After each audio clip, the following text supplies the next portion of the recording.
No offense to No, present you're fine, company. yeah. You know, like I I'm don't offended, think, but- yeah, I get that. Yeah. But, you know.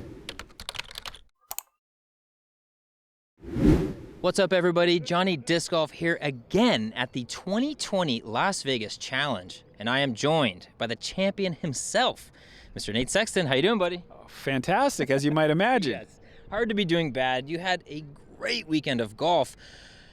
The people at home, they call you Nate Safton. They call you a chip shot guy. But this is a bomber course, and you just came out and beat some of the longest throwers in the world. How does it feel? Pretty good, and I got 3 eagles doing it. So, you know, maybe change that narrative. I don't know. Look out. I love it. Me and Ian were actually just talking the other night. Like, it's shocking to see somebody, you know, later in their career really develop that huge power backhand because, like, there's not a hole where distance is really going to hurt you. Do you feel the same way? Like where distance is a problem? Yeah. There's only a couple places. I think hole 7, the eagleable one that Garrett aced, I honestly feel like my maximum distance with like a flat to hyzer is like right on that basket. Yeah. And if I could throw a lot farther, that might get trickier because if you go off that backside, you're out of bounds. Exactly. So it's rare, but I think in general, the more the better. I mean, it's fun to throw far. I'd trade those guys in a second if that's what you're asking me. Sure.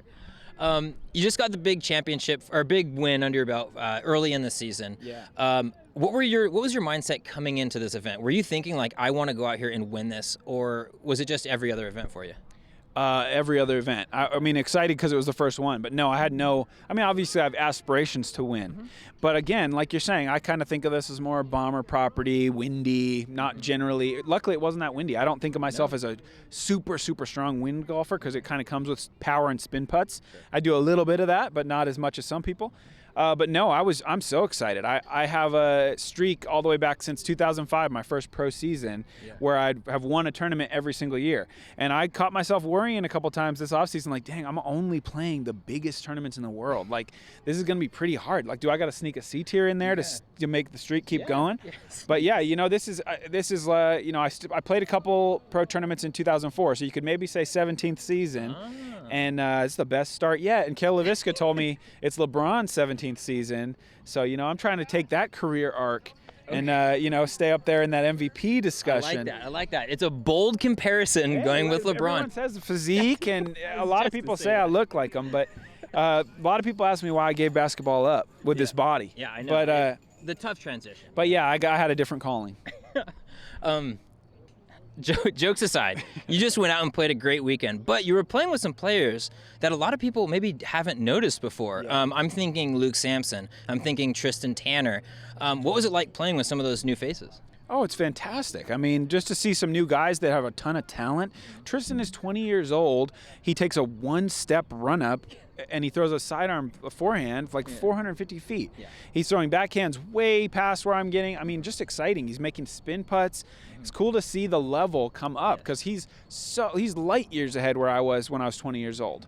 So these guys, there's some great players coming. It's so exciting to play against them. And he didn't show many nerves either. You know, I was really impressed by the guy. Yeah, I want to talk about another young guy, another newcomer on the scene, somebody you've maybe put your arm around a little bit, have a special relationship with.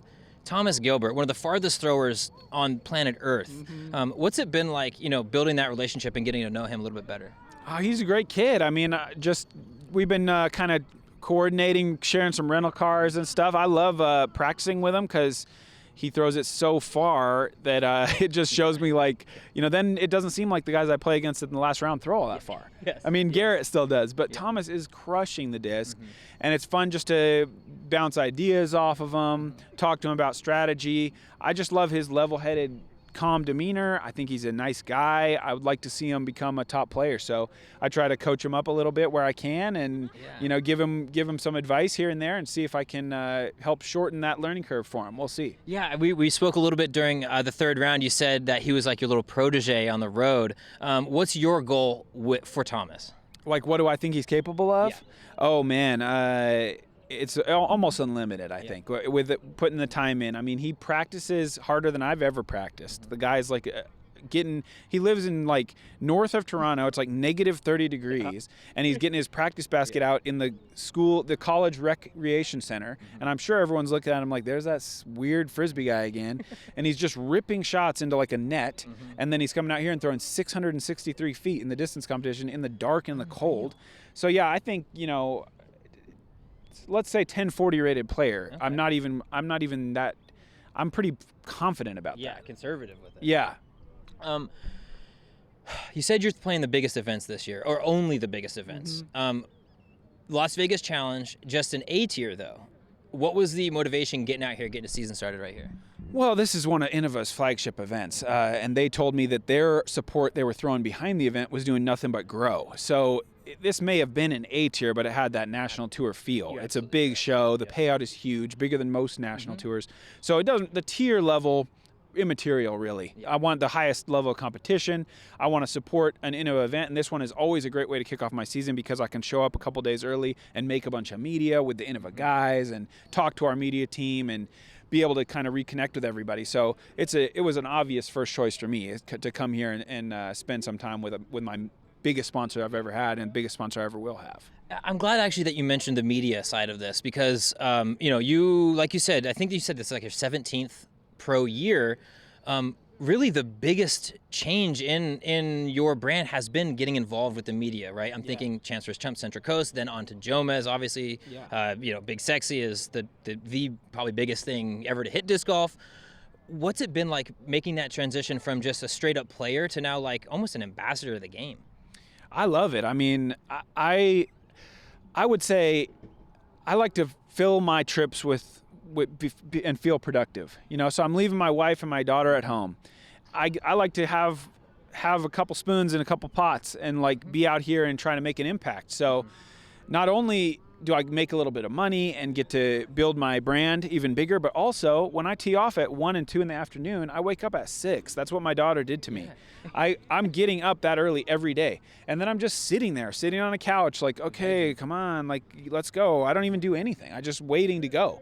So I love getting up and doing commentary at 9 in the morning and being there and watching golf and just joking around. And it makes the mood light and people love it. And I'm so thankful for that's all come together, that people enjoy me being me. And that's I'm blessed to be able to, have that work out for me. Yeah, no, so true. And I don't even need to say it, but the people do love it. And I really appreciate, I feel like you've raised the bar in commentary. It's put a little pressure on people to be as good as they possibly can. Off the top of your head, any players that you think would be fantastic on commentary that we might not even have heard yet? Man, that's tricky. You put me on the spot. Anybody who's a little funny, I feel like, I think you want to be able to provide an entertaining product, and you got to be able to think on your feet and have a little funny thing ready. And I know, people have heard, almost everyone has kind of given it a shot. Yeah. So I'm drawing a blank on somebody you may have never seen commentate before that would be good.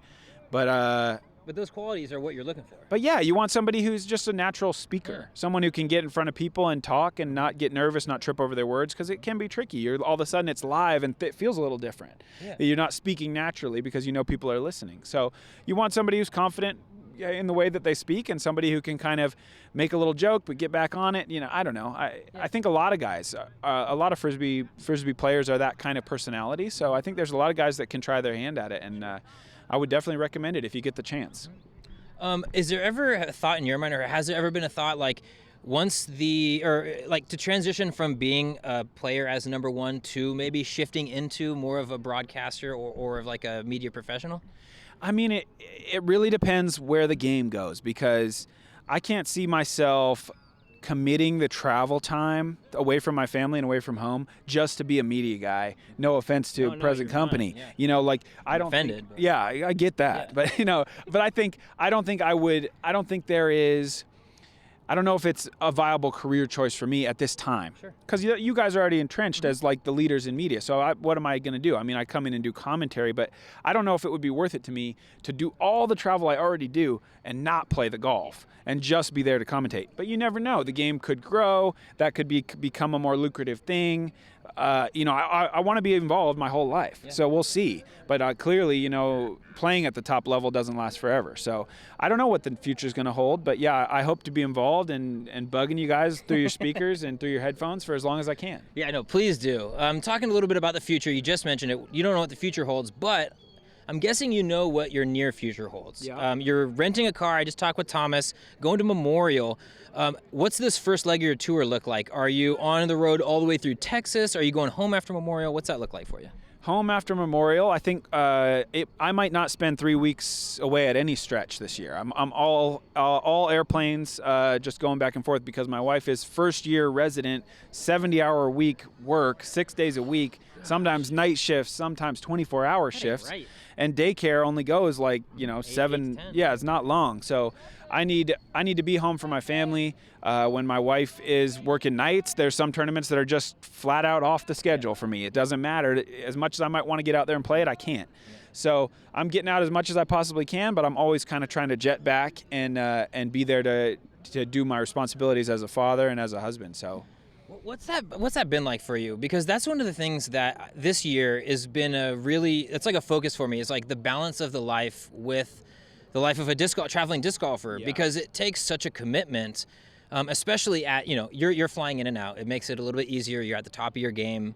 But for a lot of people, they're gone for 8-9 months at a time. How have you been able to balance work and life in, a seemingly successful way?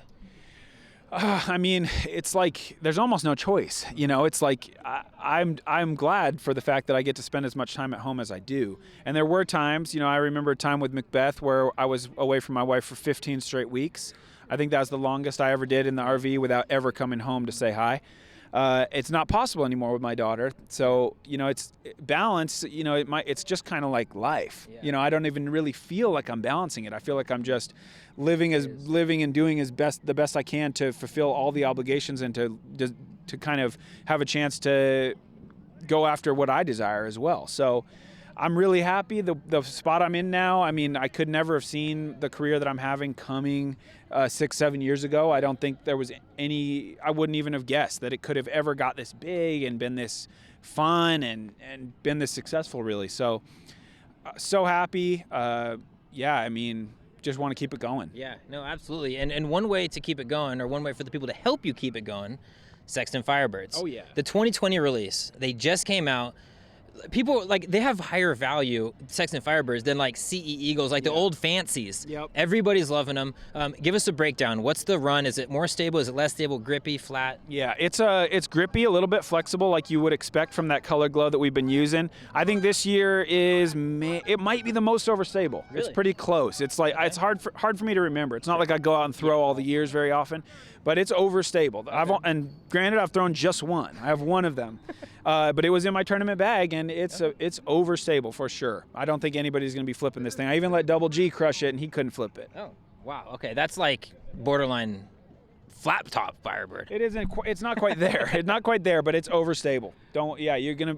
If you get one of these in your bag, if you don't lose it, put your name on there. Maybe you get it back. You're gonna have this thing 10 years. Don't worry. It's still gonna fly for you a long time. Cool. Nate, that's about all I got for this interview. I want to be able to get you out of here. I know you got people waiting on you. But I want to give you a chance to say something to the fans at home, anybody who's rooting for you, watching you, loves listening to you. What do you got to say to them? Thanks for all the messages. I pride myself on trying to answer all you guys. Sometimes it takes a while, but I'm trying to at least throw you back a thumbs up when you're telling me get out there and get after it. So it means a lot. I love being able to know that I've got all these people rooting for me and hoping that I do well. That's a great feeling to know you guys are out there. Thanks for supporting the discs. Thanks for supporting the game in general. And come out and see us sometime. I'll sign your discs. Come on. Beautiful. Nate, you're the man of the people, and we really appreciate you. I appreciate your time so much. Guys, that is all I've got for this interview. If you'd like coverage of all things disc golf, make sure to subscribe to my YouTube channel. Thanks, Cowboy Bob. I'm leaving the audio in there. Thank you so much for checking out that interview. I am having a blast out here in Vegas, getting the season started, getting my foot on the ground and the wheels on the road. Thank you so much to all of you that have followed along all of last year and continue to watch this year. Can't wait for this season to produce so much content and a lot of new stuff that you guys, I think, are going to enjoy.